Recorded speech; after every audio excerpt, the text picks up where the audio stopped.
लेकिन ये गुण कहते हैं।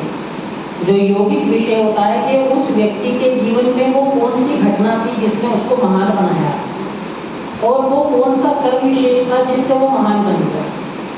आर्य समाज के नक्षत्र में दैदीप्यमान जो सितारा है ध्रुव की भांति, वो रामप्रसाद बिस्मिल जी हैं। मैं प्रधान जी का धन्यवाद कहता हूँ। यदि तो इनकी जीवनी मैंने पढ़ रखी थी, इन्होंने रामप्रसाद बिस्मिल के किया तो मैंने दोबारा उसको पढ़ा और मैं पूरे हफ्ते रामप्रसाद बिस्मिल जी को ही सीखता रहा अपने जीवन में। रामप्रसाद बिस्मिल जी का जन्म 11 जून 1897 को हुआ था शाहजहांपुर में। उनके पिताजी नगर पालिका में काम करते थे, ईमानदार थे, पैसे की व्यवस्था नहीं थी, इसलिए आर्य समाज में पुरोहित नियुक्त हो गए। ये सामान्य घटना है, चलती रही। उनका जीवन थोड़ा बढ़िया नहीं था बचपन का, और 12 वर्ष की आयु तक आते आते उनके जीवन में दुर्व्यसन आ चुके थे। वो पिता की संदूकची से पैसे भी चुराते थे, सिगरेट भी पीते थे, भांग भी पीते थे, उपन्यास भी पढ़ते थे, शेर व शायरी में लिप्त रहते थे। लेकिन उनके जीवन की वो विशिष्ट घटना, एक दिन उनके पिताजी ने उनको इतना मारा कि बंदूक के गज भी टेढ़ा हो गया और उनको घर से निकाल दिया। और जब उनको घर से निकाला तो उनको कहा कि ये वस्त्र भी मेरे दिए हैं, ये तू वस्त्र भी त्याग के जाएगा। तो उन्होंने वो वस्त्र भी पा दिए और वो जाके सीधा आर्य समाज के आंगन में जाके बैठ गए।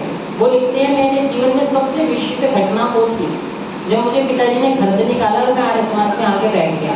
वहाँ का कुछ दिन रहा, वहाँ के प्रधानमंत्री जी ने मुझे धोती कुर्ता दिया, और वहाँ जब मैं वहाँ गया तो वहाँ आचार्य सोमदेव जी मिले। उन्होंने सत्यार्थ प्रकाश और अन्य पुस्तकें मुझे दी और मेरे जीवन में आमूलचूल परिवर्तन हो गया। और वो जो पत्थर कोयला था वो हीरा बन गया।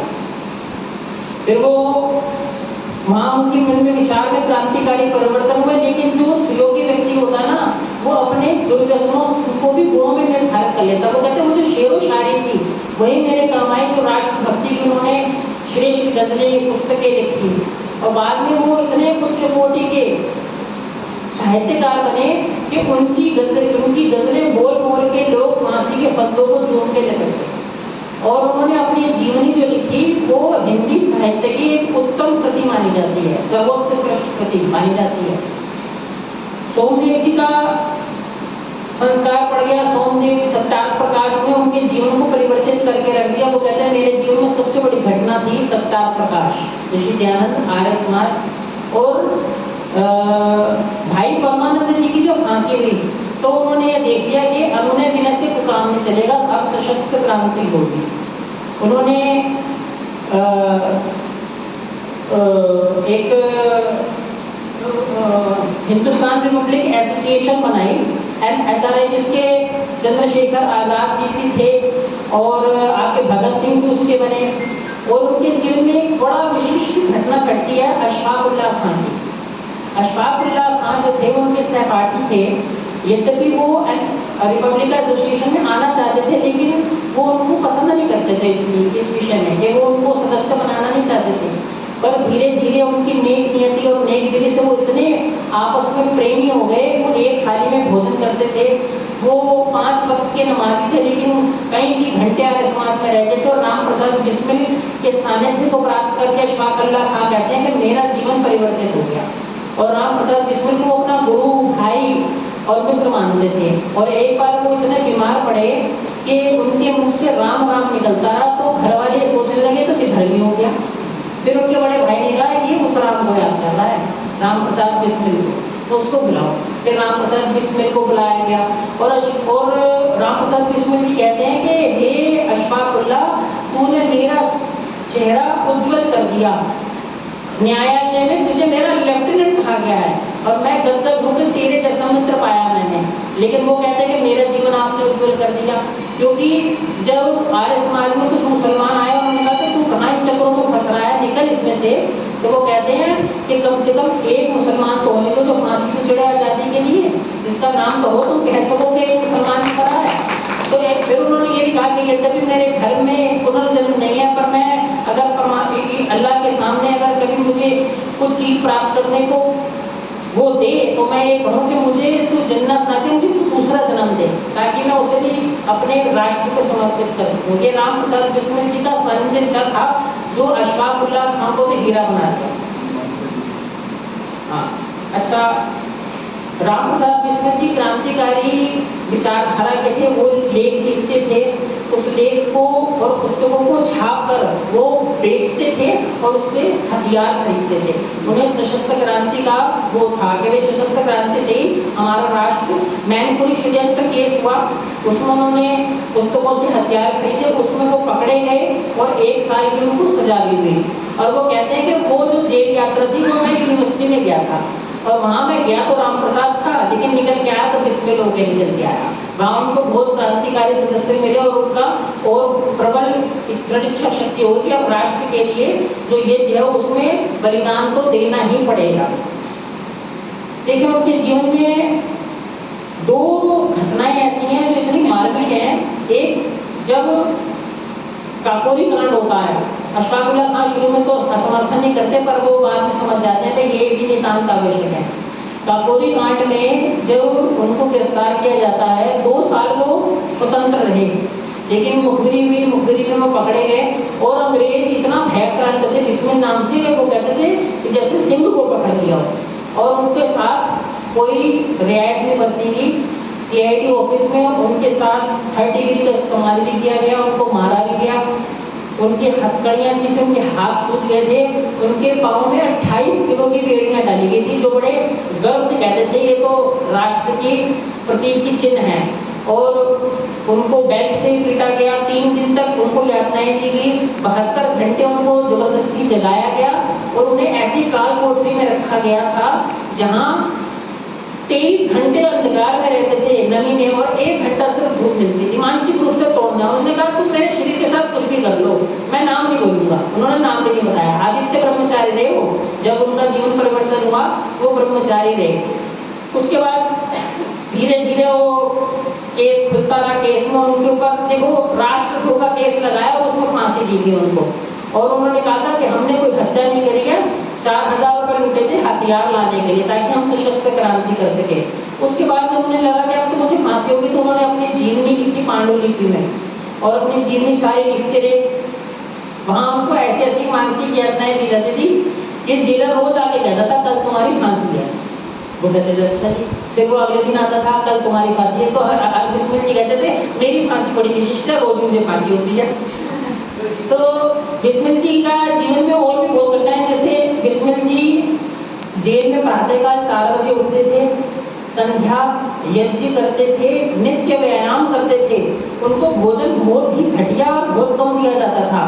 इसके पश्चात भी फांसी से पहले उनका वजन बढ़ गया। ये इतिहास की घटना में नहीं कभी भी मिलता। आप उनकी मनुस्मृति को देखो कितनी उच्च श्रेणी की होगी, उनका वजन बढ़ गया। डॉक्टर कह रहा है इनका वजन बढ़ रहा है। वो कह रहा है ऐसे कैसे हो रहा है, जो आदमी मरने वाला है और उसका वजन बढ़ रहा है। तो उसने कहा मेरा मन बड़ा प्रसन्न है, मैं राष्ट्र के लिए बलिदान देने वाला हूँ, मेरे मन में बहुत प्रसन्नता है। तो वो कहता है कि तुम व्यायाम क्यों करते हो, अगर कल तो तुम्हें फांसी होने वाली है। कह रहे जी मैं बलिष्ठ शरीर और बलिष्ठ संस्कार लेके जाऊंगा, अगले जन्म भी बलिष्ठ मिले ताकि मैं इस चीज का विरोध करूं। कुछ चीजें उसमें जोड़ी भी गई हैं, वो मैंने बड़े ध्यान से पढ़ी, तो वो विषय में यहाँ नहीं रखना। बाद में जब फांसी का दिन होता है तो उनकी माता जी मूलमती जी उनके पास आती हैं और वो माता जी जब रोती है तो वो कहते हैं माता जी चिंता मत करो, राष्ट्र हित के लिए मैं बलिदान हो रहा हूँ। और जो टिफिन में वो खाना लाती हैं उसमें वो अपनी पांडुलिपि रख देते हैं अपने जीवन की, जो बाहर आके छपती है और एक उत्कृष्ट साहित्य बनता है हिंदी संस्कृति का। फांसी के तख्ते पर जब जाते हैं तो फांसी के तख्ते पर जब वो जाते हैं तो देखें वो अपने जेलर से कहते हैं मेरी एक इच्छा है। तो कह रहे बताओ। कहते हैं कि मैं जब फांसी पे लटकूं तो वंदे मातरम बोलूं और भारत माता की जय बोलूं। उसने कहा जी ठीक है, तुम्हें छूट है। तो फांसी के तख्ते पर जाते हैं, वंदे मातरम बोलते हैं, भारत माता की जय बोलते हैं, वांसा जीवनानि यथा विहाय गीता का श्लोक उद्धृत करते हैं और बाद में कहते हैं कि मैं राष्ट्र के लिए बलिदान हो जा रहा हूँ, मेरे मन में कोई क्लेश नहीं है। और वो जब जल्लाद कहता है ना कि भाई अब फंदा कसना है तो वो कहते हैं अपने खुद इशारा करते हैं कि जब मैं इशारा करूँ तो खींच देना, कोई क्लेश नहीं है मुझे। और फिर वो अपने मुख पर वही गाते हैं जैसे ऋषि ध्यान ने कहा था ना कि हे ईश्वर तेरी इच्छा पूर्ण हो, वही वो उर्दू के तर्जुमे में गाते हैं, मालिक तेरी रजा रहे और तू ही तू रहे, बाकी ना मैं रहूं ना मेरी आरज़ू रहे। और ये कहते हैं फांसी को गले फंदा लगाते हैं और खुद इशारा करके कहते हैं कि छक्का खट्टा खींच लो, और वो खट्टा खींचते हैं और वो जो मैं कहता हूँ मृत्यु को प्राप्त नहीं होते, अमर हो जाते हैं, अमर हो जाते हैं और दैदीप्यमान नक्षत्र बनते हैं ध्रुव की तरह। ये हमारे आर्य समाज का इतना बड़ा नक्षत्र है, मैं कहता हूँ उसको तो विशिष्ट चित्र बनाना चाहिए। लोग ये इतना बड़ा, वो बाद में जब सभाएं हुई तो उन्होंने कहा कि ऋषि ऋण से अगर कोई पूर्ण हुआ तो ये राम प्रसाद बिस्मिल हुआ। देखो उसने ऋषि का ऋण उतार दिया, जो ऋषि ने लिखा स्वराज चाहिए उसके लिए इसने अपनी आहुति जीवन की दे दी, और इतनी उत्कंठा थी उनके बलिदान होने की, वो कहते थे कि मेरा बलिदान हो ताकि लोगों में जन जागृति आए। उन्होंने अपनी पुस्तक में एक और बात लिखी है कि सिर्फ सशस्त्र क्रांति से आजादी नहीं मिलेगी, लोगों में चेतना भी जरूरी है ताकि ये पता चले कि हमारे बलिदान हो तो रहा है। जब तक लोगों की चेतना हमसे नहीं जुड़ेगी तब तक हमारे देश में स्वतंत्रता की प्राप्ति भी नहीं होगी। तो इस प्रकार ये एक सूक्ष्म जीवन चरित्र, जो ये तो इतनी गहरी नदी है, आप इसका, मैं आप सबको ये कहूँगा कि अपने पास राम प्रसाद बिस्मिल जी का जीवन चरित्र सिर्फ 200 रुपये में उपलब्ध है, जरूर पढ़ें। वो एक अमूल्य रत्न है आर्य समाज का, और हमें गर्व होना चाहिए इतना अमूल्य रत्न हमारे आर्य समाज में पला। और वो लिखते हैं कि मैं आर्य पुत्र पहले हूँ, मैं आर्य समाज की पहले हूँ और बाद में क्रांतिकारी हूँ। वो अपनी जन्म उसमें लिखते हैं, जो उनकी जीवनी है। और वो कहते हैं कि राष्ट्र पर बलिदान होने के लिए मेरे 3 गुरु थे, ऋषि दयानंद, आर्य समाज, सत्याग्रह प्रकाश और आचार्य सौंदर्य, और कुछ नहीं मानते। वो कहते हैं देखो आप उनकी जीवन का सारा परिवर्तन ही आर्य समाज से हुआ। लेकिन हम लोग आज देखें, मैं क्या कहता हूँ, जिस शिद्दत से वो अपने जीवन को प्राण आहुति कर गए हैं, अगर उसी शिद्दत से सिर्फ हम जीवन जीना भी सीख जाए तो हमारा जीवन भी कतार को धन्य हो जाएगा। तो अंत में मैं उन्हीं की एक जो गजल है वो उन्हीं को समर्पित कर रहा हूँ, जो इतनी उच्च कोटि की गजल उन्होंने लिखी कि बाद में भगत सिंह, चंद्रशेखर आजाद और ये इन्होंने वो गजल गाते गाते अपने आप को बलिदान किया। सिर्फ उसके 3 पाए सुनाऊंगा मैं। सरफरोशी की तमन्ना अब हमारे दिल में है, सरफरोशी की तमन्ना अब हमारे दिल में है। देखना है जोर कितना बाजुए का दिल में है, सरफरोशी की तमन्ना अब हमारे दिल में है। वक्त आने पर बता देंगे तुझे आसमां, वक्त आने पर बता देंगे तुझे आसमां। हम अभी से क्या बताएं, क्या हमारे दिल में है, सरफरोशी की तमन्ना अब हमारे दिल में है।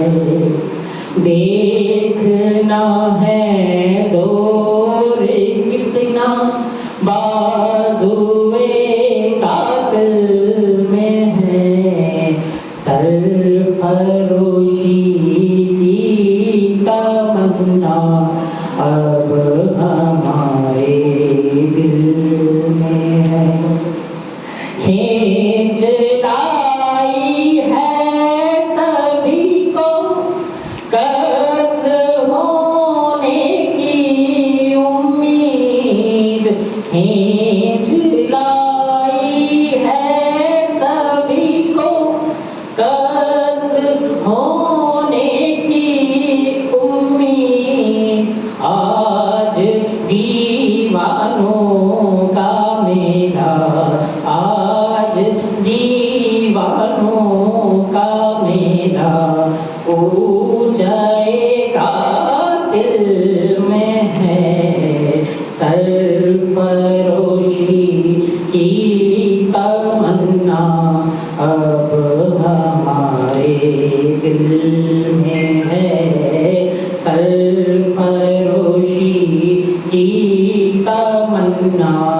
अब हमारे दिल में है। देखना है जोर कितना बाजुए कातिल में है। सरफरोशी की तमन्ना अब हमारे दिल में है। अब हमारे दिल